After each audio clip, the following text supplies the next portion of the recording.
So, hey guys, Chauzu here. So, I thought I'd just use up my stamina after Treasure Map. It has been building up for a few days. So I thought we'd do some CC farm because I'm way too tired to do anything else.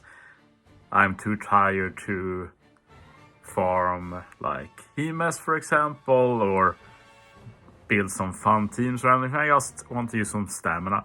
And I thought I'd use this chance to talk a bit about the week we have ahead of us, because I'm actually looking forward to it, and I mean that in a very serious and serious way often. Otherwise, maybe you can sound sarcastic, especially when it comes to looking forward to things in OPTC, but I'm legit doing that. If you're wondering about my large download sizes, I have problem with space issues on my iPad. So I had to reformat it today, so now it should be fine. But we basically have to re-download every quest we do. But yeah, some things I'm looking forward to. First, let's start with the small one, but for me it's pretty big. We should be getting new level limit breaks, and I just love getting new level limit breaks. It's like a monthly Christmas almost. Like when we get that data download with level limit breaks, I get all giddy inside. I just want to see what they do. And like last month it was a disappointment that often there are some gems there that I very much enjoy. So yeah, new level limit breaks. Don't really have any big guesses on what we will get. Like we can get dual level limit breaks now, but I figured I maybe wait for them to get 6+ first. Maybe not always, but maybe some. Another thing I'm looking forward to the coming week is the next batch, which should be the global anniversary batch. And we'll see what events we get with it. Like it's the 5th biggest event in OPTC. Last year we had a Blitz, for example, but other than that it was a pretty normal month. So we'll see first if they even continue to celebrate global anniversary, and then if it happens, like what do we do? What do we get? And yeah, I made a video about that. My guess is Momo. I feel pretty confident. Less confident now though after the treasure map poster reveal, which was probably Fujitora. So we might wonder what that means. Like what will it be Dressrosa? Maybe. We'll see. Otherwise, like it could be a random treasure map as well.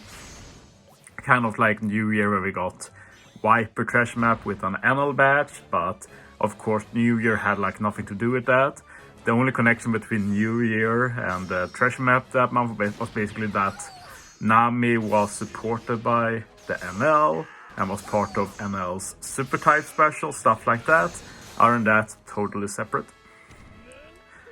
So yeah, my guess was Momo and a Yamato Legend maybe. We'll see. Like now we can start wondering, like, will they not do one-off at all? Will they do something else? But I feel like the time is right for Momo. I feel pretty confident in that. So crossing my fingers. I think Momo can be pretty cool though too. Like if they design Momo after the super type Luffy, or the final tap Luffy, I guess is his name, that's getting a 6+. Like I think they're going to be designed for each other. That's further supported by Quick being boosted for the next Power Rumble finals. That's usually a good indication for what the monthly batch would be. And in that case, Momo might even have a super tandem, so that could be pretty cool to see what that is. But of course, we don't know yet. Following that, we have a Kizuna coming, a normal Kizuna, which is definitely one of the worst events in OPTC. Very bad rewards, and you have to play a lot more than a Super Boss Kizuna, so worst of both worlds, I guess you can say.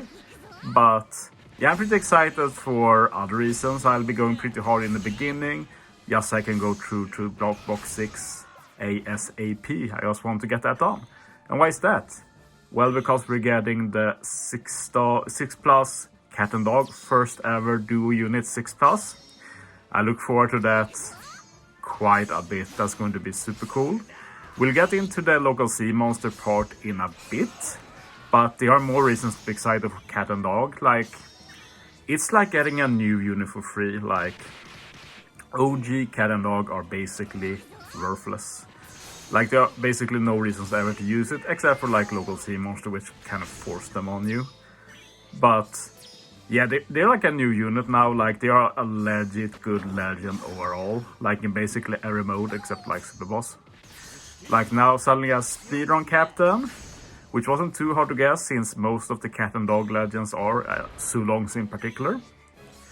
But one thing I think is super cool with cat and dog is that together with their special and their super swap and being able to put the normal rare recruit Kiku support on cat and dog, you're actually able to get attack boost, war boost, call affinity, and death down conditional self-proc in one single unit. That is unheard of in the game. That's actually insane.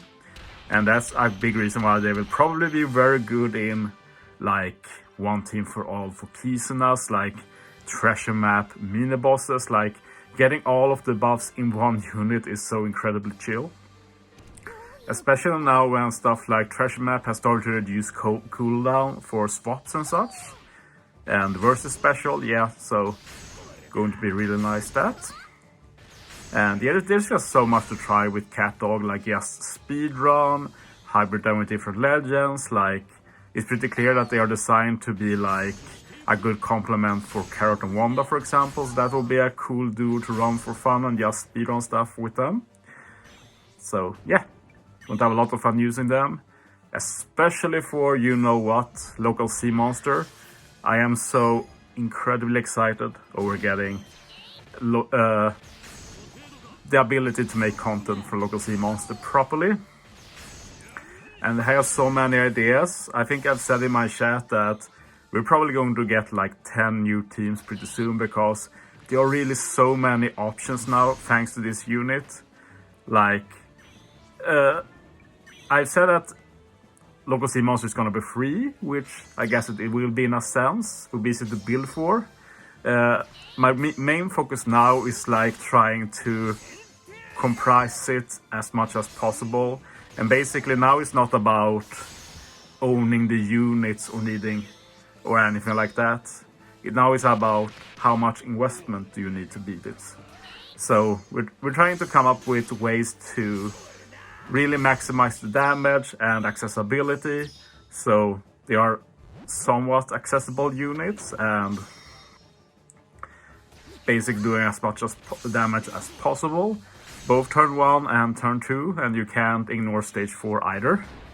One issue with this, of course, is that Shang's crew is still really good for this, but he's not a good captain, so he does lower the overall damage you do. So, like, if you can't really replace him. Like, only really good replacement to Shang's crew is that treasure map rare recruit Anil, which is obviously not as accessible. So that's a bit of a dilemma. I'll try and mix it up a bit, like doing like the biggest overkill teams, even if it might not be as accessible, try and make it as accessible as possible. Just give a lot of options. I'll try and do like 2 and 3 teams like a few hours after the Kizuna drops. Like I said, I'm not going to speedrun that so hard. So yeah, coming days I'm going to build for that, and in general, like this coming week I have holidays, so no work. So I think Monday and Tuesday I'm going to take it very easy, not going to do any grinding.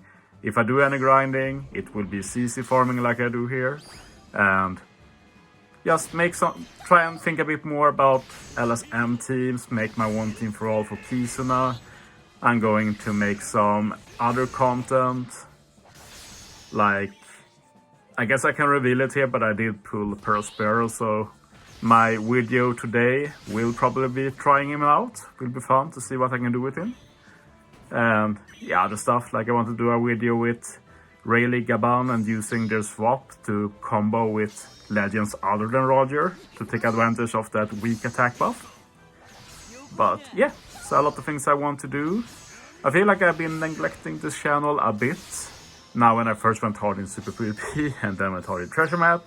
So now Need to tone that down a bit, back to focusing on the channel, as well as other parts of my life. This week I love to play some games too, maybe Octopath Traveler 2 or Metro Prime Remake, we'll see. Interested in both, but like my 3 priorities are basically work, then it's OPTC and family. Not in any particular order, all of those are important. So I don't usually give myself the time to play games, but maybe I should. I should probably start being less strict with myself like that. Like last few weeks, maybe months even, I put a lot of effort on experience farm, hero farm, and that's important. I want to continue doing that, but I forced myself a bit too hard, I think, and I really don't want that to burn me out, so I'm taking it a bit easy right now, and I think I'll take it a bit easy now for the rest of the day as well. So are you excited for the coming week? Is it even possible to be excited about this game? That's up to you. But yeah, I think I'll end the video here. Thanks for watching, guys. See you next time.